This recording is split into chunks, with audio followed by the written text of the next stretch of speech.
Good evening and welcome to Duck TV News. I'm Jenna King. And I'm Tucker Conley. Here are tonight's stories.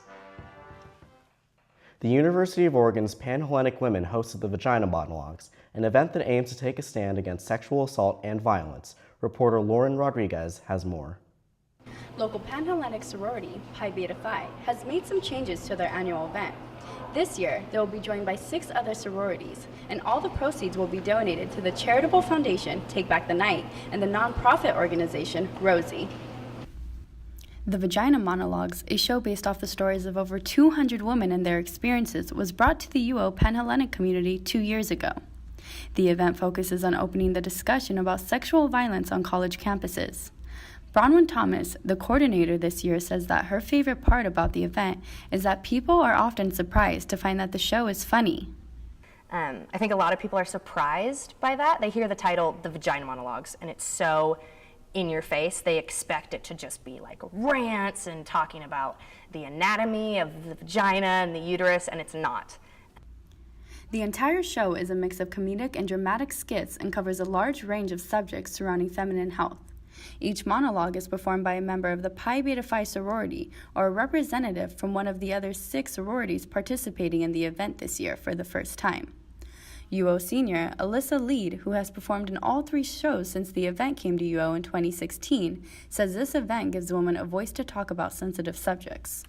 I feel that it's become kind of like my responsibility to speak for those that can't necessarily. The Vagina Monologues has sold out the past 2 years and raised over $4,000. All the proceeds will go to Take Back the Night, an organization that focuses on ending sexual violence, and Rosie, an organization that provides menstrual products for the homeless. For Duck TV News, I'm Lauren Rodriguez. Thanks, Lauren. The Vagina Monologues wasn't the only event bringing in crowds this weekend. This past Saturday, Tsunami Books, an independent, locally owned bookstore, hosted a slam poetry night. The bookstore, located on Willamette Street, has been in business for over 20 years and holds many events, poetry slams, and musical concerts. They have over 30,000 quality new and used books, as well as postcards, vinyl LPs, and arts and crafts from the community. Poetry lover Gavin Carroll explains what a poetry slam means to him. A poetry slam is about to get together, about socializing. It's about getting to meet some new people. The bookstore provided live music from local bands and refreshments for anyone attending the slam. They hope that these types of events will increase the popularity of their store. If you're looking for another opportunity to get involved in your community, the UO is on a mission to donate more food to the Governor's State Employee Food Drive than any other public university in the state. Last year, the UO placed 5th by donating almost 90,000 pounds of food. The Governor's Food Drive accepts any canned food items, cash or credit cards, and payroll deductions. The school has partnered with Euphoria Chocolates so that for every bag of chocolate hearts sold, $2 will go to the food for the Lane County Food Bank. Donation bins and Euphoria Chocolates will be sold in the EMU and other select campus locations until February 28th. And now we toss it to Julie and Allison for an update on winter sports.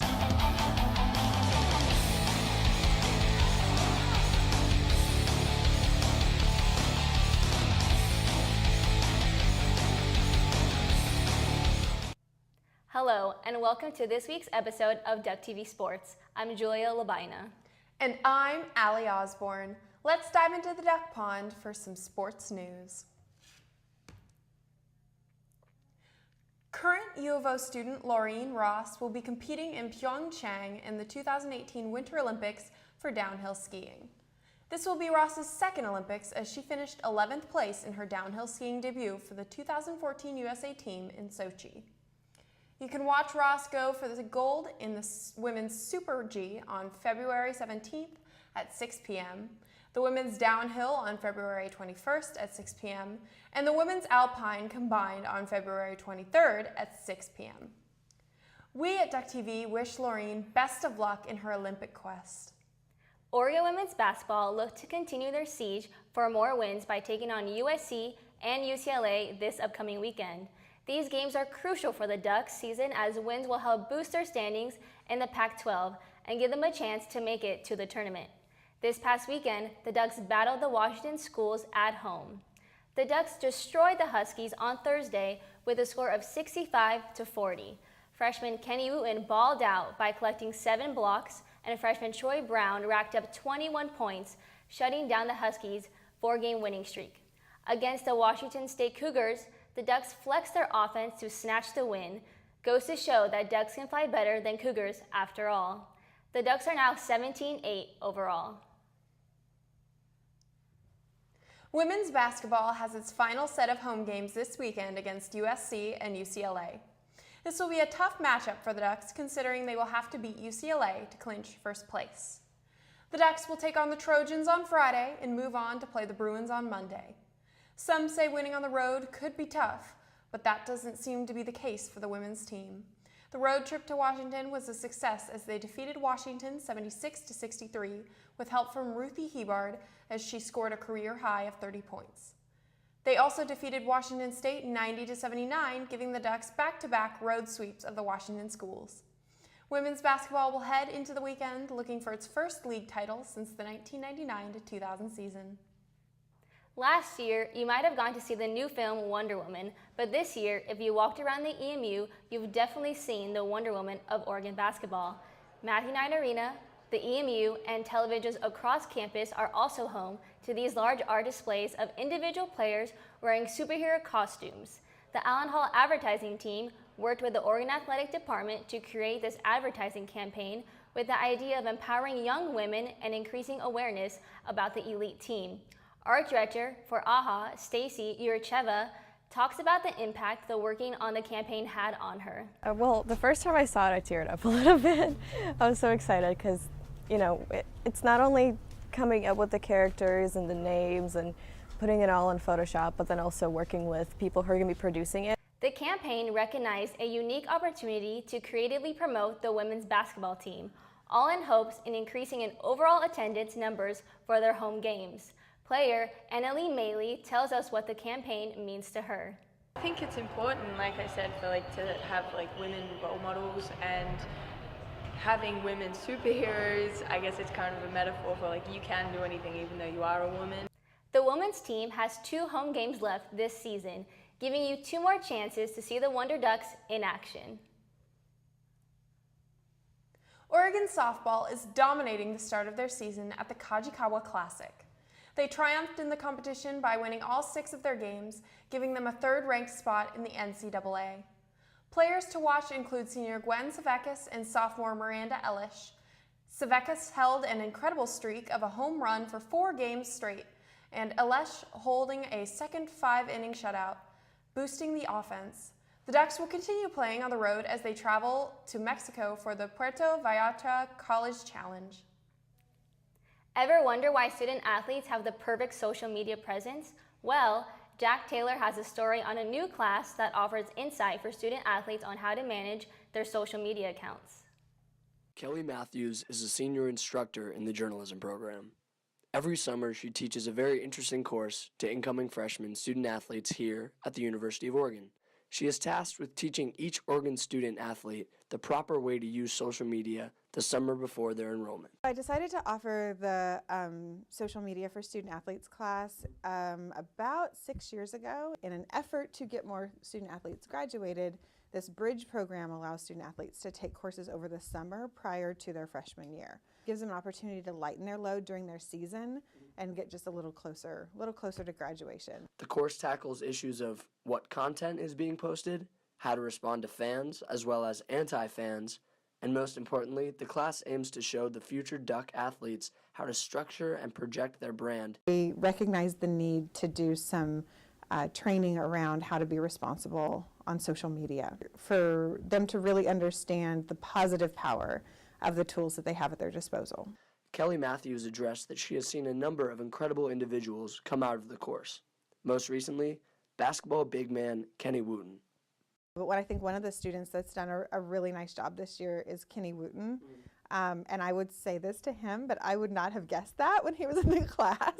It does have a lot of power, and I think it has, if we don't, this is true regardless of who you are as an undergrad.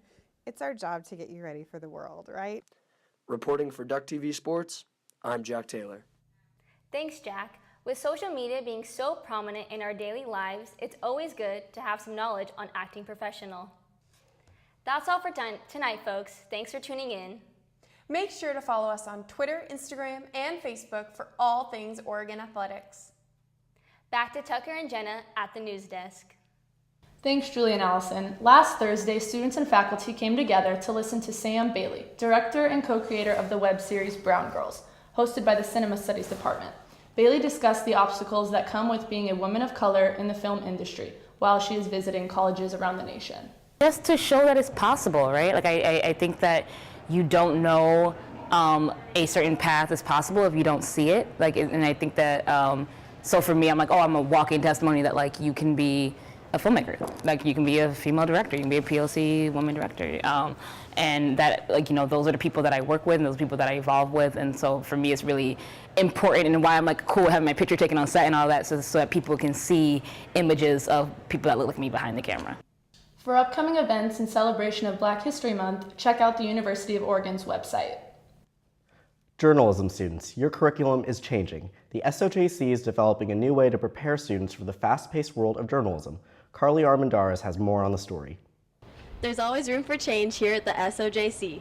Starting next term, the Gateway sequence may look a little different. The current Gateway 3 course is in the process of getting phased out. Journalism students received an email from the SOJC Advising Office regarding a change in curriculum. Both current and past Gateway 1 and 2 students received the email. Senior Instructor of Journalism, Lisa Hayamoto, tells us how the change will affect students. There's 3 different ways that students are affected by this change. If you have already taken Gateway 1 and 2 and 3, nothing changes for you, you just go about your business. If you are currently taking Gateway 1 and 2, you will not take Gateway 3 and you will take another elective. If you haven't yet taken any of the gateways, you will take Gateway 1 and 2 and you will take an additional 2 courses. Although Gateway 3 was an essential course to students, the Gateway professors want to focus on other aspects of the journalism learning experience. Gateway 1 and 2 will continue to be the foundation that sets students up for success. For Duck TV News, I'm Carly Armendariz. Students can visit the SOJC Advising Office to figure out which courses are best to take after this change goes into effect. St. Vincent de Paul recently opened a home for homeless girls in the community. The home in South Eugene is a remodeled church and began construction in December of 2016. The remodel cost almost $2 million. 70% of those funds were raised through various donations. St. Vincent's hopes the home will not only provide shelter but also social services for its residents. Each girl will be provided with a fully furnished room as well as access to a counseling office, laundry room, kitchen, and a computer lab. Although Lane County has the second highest poverty rate in Oregon, the home looks to make a positive impact on the community. A new bill has found its way into Oregon legislature that looks to address K-12 class sizes. According to data from the National Education Association, Oregon ranked second in the number of students enrolled per teacher.